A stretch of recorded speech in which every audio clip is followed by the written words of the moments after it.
उर्दू का अगला अक्षर है काफ। काफ, इसकी आवाज़ हिंदी के का जैसी है।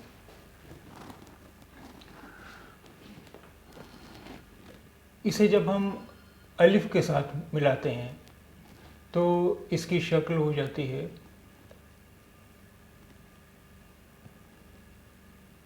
इतनी हो जाती है, जैसे काफ अलिफ।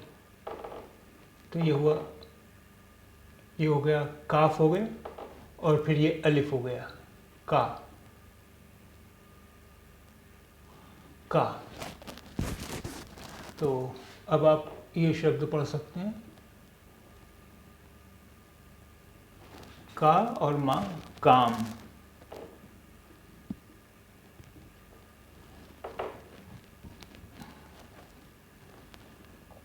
ये शब्द पढ़िए आप, का और जा काज।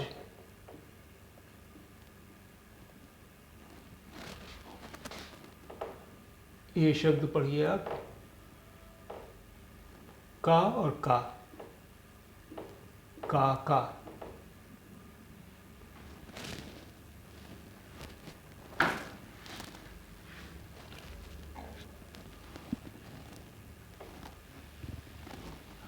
काफ से ही मिलता जुलता एक और अक्षर है,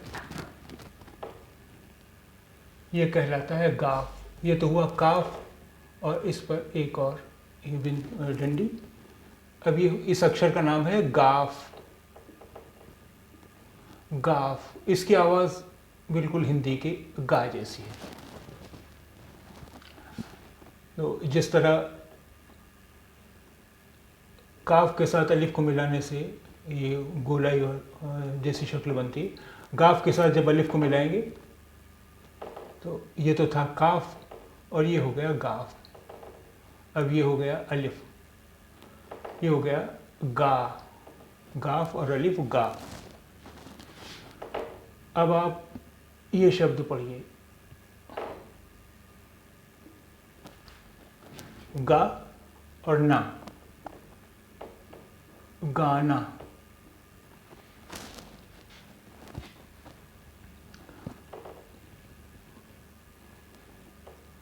ये शब्द क्या है, का और रा, कार।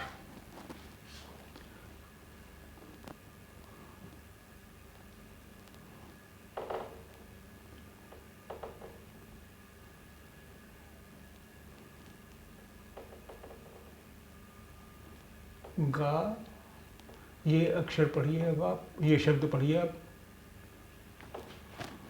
गा और रा और बड़ी की मात्रा, गाड़ी। गाड़ी, गाड़ी।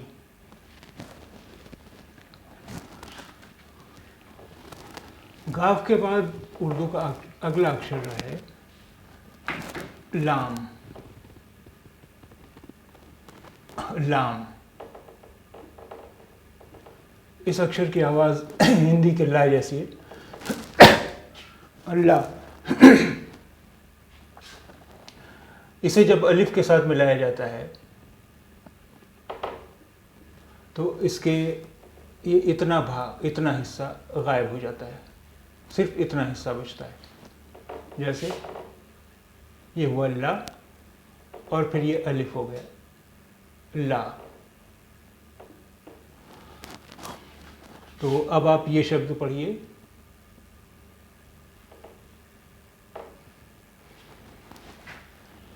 पढ़िए ला ला ला ला ला ला। ये शब्द आप पढ़िए,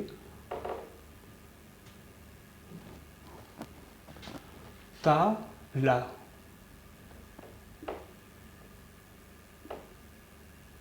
ताला। अब आप ये वाक्य पढ़िए, ये राम।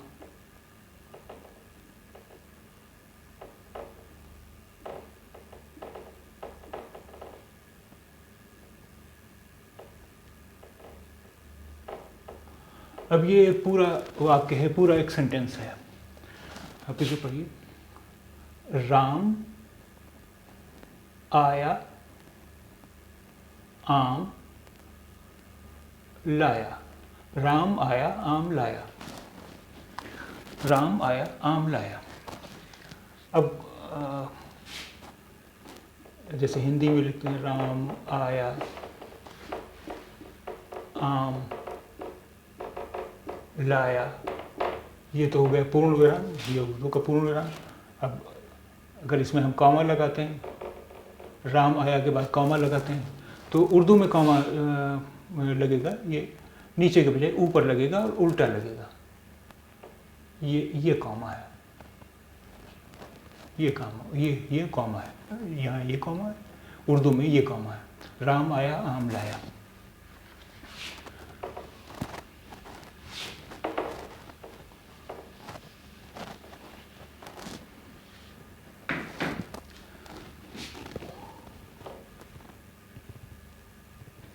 अब ये सेंटेंस पढ़िए।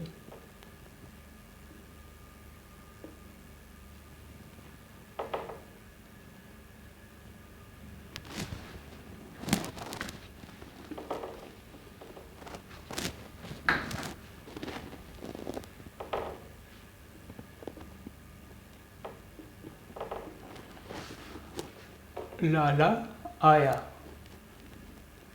लाला आया।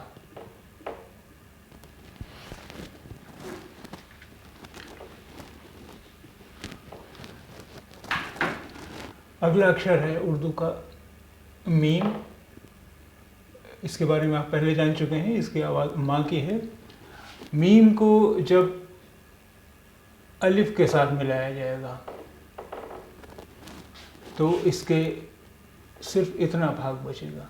ये है माँ और ये मीम है और ये है अलिफ, ये हो गया माँ। अब आप ये शब्द पढ़िए।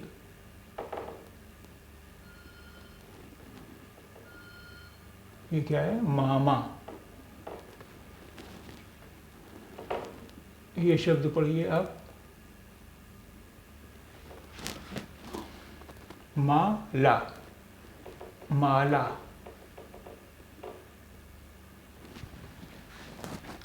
माला।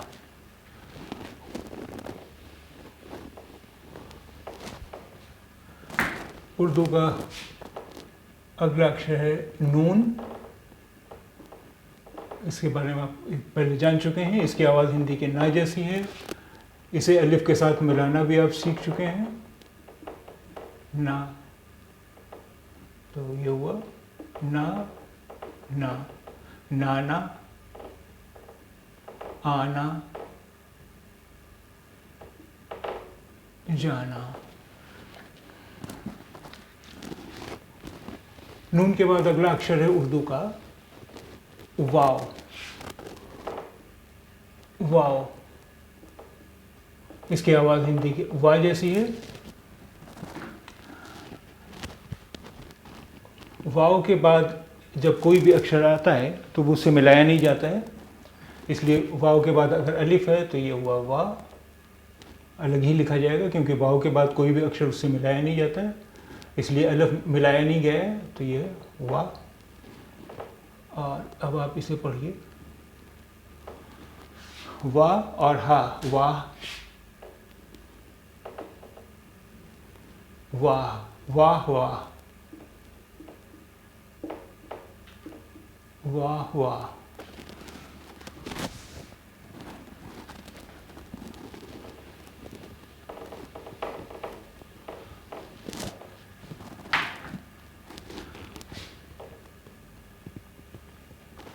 ये है और एक है और है, ये कहलाता है दो चश्मी है। दो चश्मी है। इसकी आवाज़ भी, दोनों की आवाज़ एक जैसी है, हिंदी के हा जैसी है, लेकिन दोनों का इस्तेमाल अलग अलग है। अब इसका क्या इस्तेमाल है ये हम आगे के लेसन में बात करेंगे। और इसके बाद अगला अक्षर है उर्दू का हमज़ा। हमज़ा, हमज़ा से कोई भी शब्द उर्दू भाषा में शुरू नहीं होता है। ये हमज़ा या तो हमज़ा जो है शब्द के बीच में ही इस्तेमाल होता है, कोई भी शब्द शुरू नहीं होता है। ये हमज़ा शब्द के बीच में ही इस्तेमाल होता है और इसके इस्तेमाल भी हम आगे देखेंगे।